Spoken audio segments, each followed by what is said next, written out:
Juste faire un petit peu l'historique et en ce sens reprendre deux aspects dont a parlé Célia, c'est-à-dire la préservation de la fertilité avant traitement pour cancer, et puis elle a abordé aussi le problème des toxiques présents dans l'environnement qui augmentent les potentialités d'infertilité chez l'homme, puisque nous on travaille depuis 23 ans maintenant sur la régulation locale de la spermatogénèse.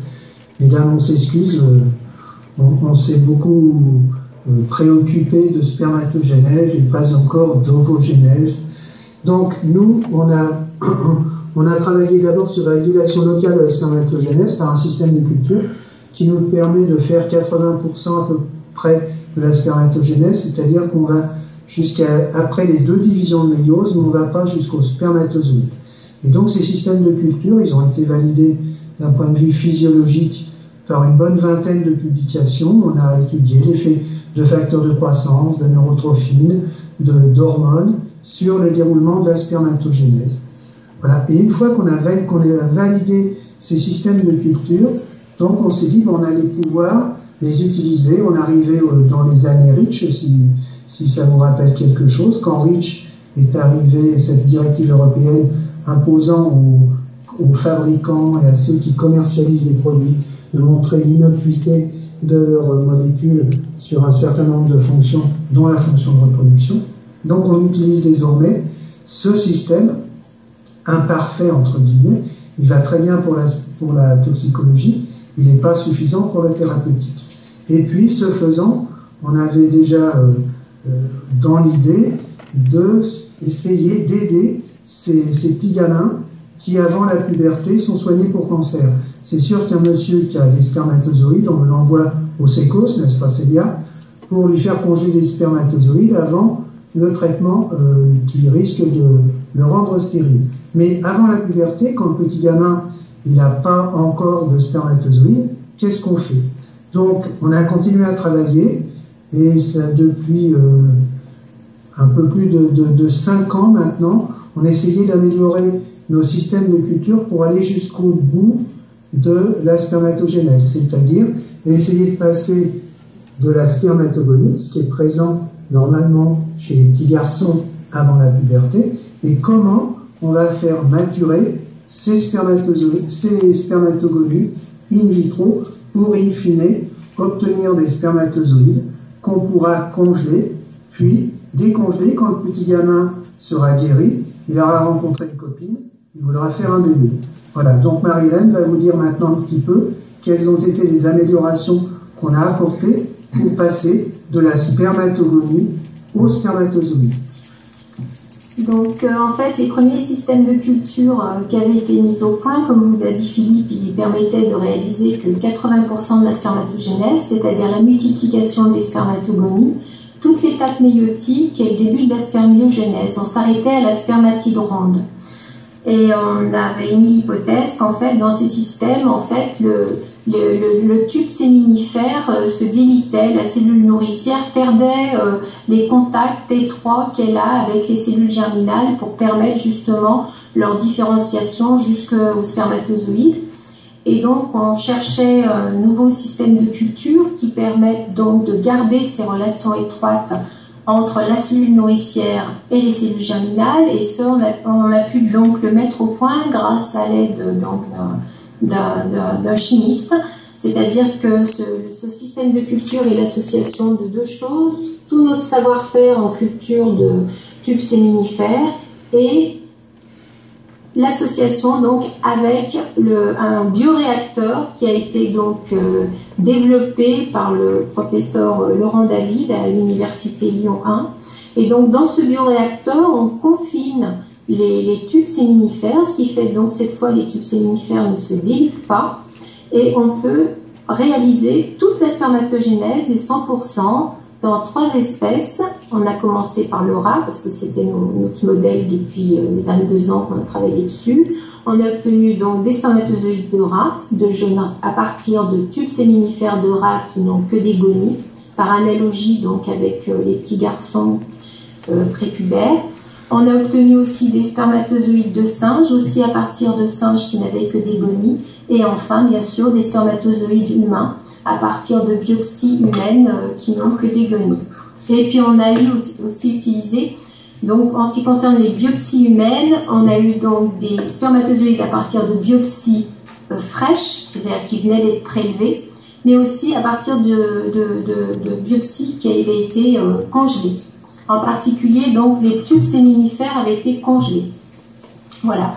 Donc, c'est pour ça que vous en avez entendu parler dans la presse. Donc, le CNRS vient de faire une conférence de presse qui a eu lieu le 17 septembre pour expliquer donc ce nouveau système de culture. Ce système de culture a été breveté. La demande de brevet a été faite en décembre 2013 et ça a été rendu public en juin 2015 et on ne pouvait donc pas publier puisqu'un brevet doit être gardé secret. C'est pour ça qu'il n'y a pas eu de publication. Mais maintenant, la publication, maintenant que le brevet est public, elle vient d'être soumise. Voilà. Merci beaucoup. Je pense qu'on va peut-être voir s'il y a quelques questions dans la salle ou parmi les orateurs, histoire de pas rester dans la communication Skype trop longtemps. François, je vous passe François Oliven, que vous voyez pas plus que ça, mais vous l'imaginez? Non. Vous voyez Brad Pitt, c'est à peu près ça. Alors, j'ai une question. Je connais un peu la réponse, mais je voulais savoir, est-ce que la fonctionnalité de ces spermatozoïdes a été testée dans les espèces animales et un petit peu, entre guillemets, enfin, est-ce qu'il ne faut pas attendre ce test pour se réjouir, même si c'est déjà une prouesse formidable que vous avez accomplie? Finalement, l'important, c'est de savoir s'ils vont donner des petits, déjà chez le rat et le singe, et les normaux surtout. Bien sûr, donc c'est l'étape qui est partie. Donc on va faire des petits ratons, on va vérifier que ces petits ratons sont normaux d'un point de vue physiopathologique et comportemental, ça on y tient beaucoup parce que c'est quand même assez relié, et puis s'ils peuvent se reproduire. Quant aux spermatozoïdes humains, on va bien évidemment étudier par des critères biochimiques au niveau du génétique et de l'épigénétique. Et puis on est en discussion avec les agences réglementaires qui vont peut-être aussi nous proposer un certain nombre de paramètres de normalité à leur apporter. Alors c'est vrai que les paramètres, il y en a pas mal, hein, par fiche, par les puces ADN, etc. Mais effectivement, c'est l'étape actuelle et c'est vrai qu'on vous rejoint. Hein. On est content d'avoir fait ça. On a un certain nombre d'espoirs parce que il y a une équipe japonaise qui avait fait ça chez la souris dans un autre système et en cultivant beaucoup moins longtemps, puisque la spermatogénèse chez la souris c'est 30 jours, chez le rat c'est 54 et chez l'homme c'est 72.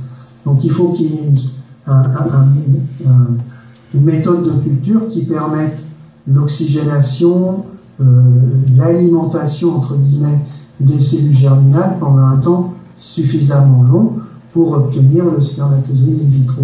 Donc ces Japonais avaient montré que dans un système de culture organotypique, ils obtenaient des petits ratons qui étaient viables, des souris pardon, qui étaient viables, mais c'est vrai qu'il faut qu'on fasse le travail chez les rats avec de l'in vivo et chez l'homme.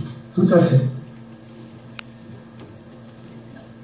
Moi, je voulais vous féliciter pour votre travail. Je trouve que d'avoir réussi à faire franchir la spermiogénèse et de passer d'une spermatide ronde à une cellule très spécialisée avec un noyau compact, avec la formation d'un flagelle, une cellule qui bouge, enfin, tout ça, c'est quand même extraordinaire d'arriver à produire cette cellule-là en laboratoire. Et une question très pragmatique pour tous les hommes infertiles qui ont des biopsies testiculaires dans lesquelles on a des cellules germinales mais qui ne vont pas jusqu'au stade de spermatozoïdes matures. À ton avis, Philippe, dans combien de temps on pourra l'utiliser au sécos, ton système? Ben écoute, oui, c'est le deuxième, c'est la deuxième application. Alors, je crois que là, on rentre dans la médecine personnalisée. C'est-à-dire qu'en fonction du niveau de blocage, c'est vrai qu'on est un peu optimiste, nous, si les étapes de validation physio-pathologiques, comportementales chez le RAS sont correctes. C'est vrai qu'on a ces systèmes de culture, ils semblent maintenant assez robustes. Le premier système, on a fait marcher dans cette espèce. Le deuxième système, celui qui permet de faire des spermatozoïdes in vitro, on l'a fait marcher dans 3 espèces. Donc on est assez confiant. Mais c'est vrai que au départ, quand on a commencé cette étude dans le cadre de l'unité INSERM 418, c'était justement pour soigner des gens azoospermiques non obstructifs, pour essayer justement de leur débloquer in vitro l'étape qui ne fonctionnait pas. Donc, disons qu'on table, ça va nous demander de modifier un peu les systèmes, c'est de faire un petit peu un catalogue des anomalies qu'on peut rencontrer, et ça je pense qu'on aura bien besoin des séquences, mais disons que nous on table sur 3 à 5 ans. En tout cas, c'est un formidable espoir pour tous nos patients fertiles. Bravo. Merci beaucoup.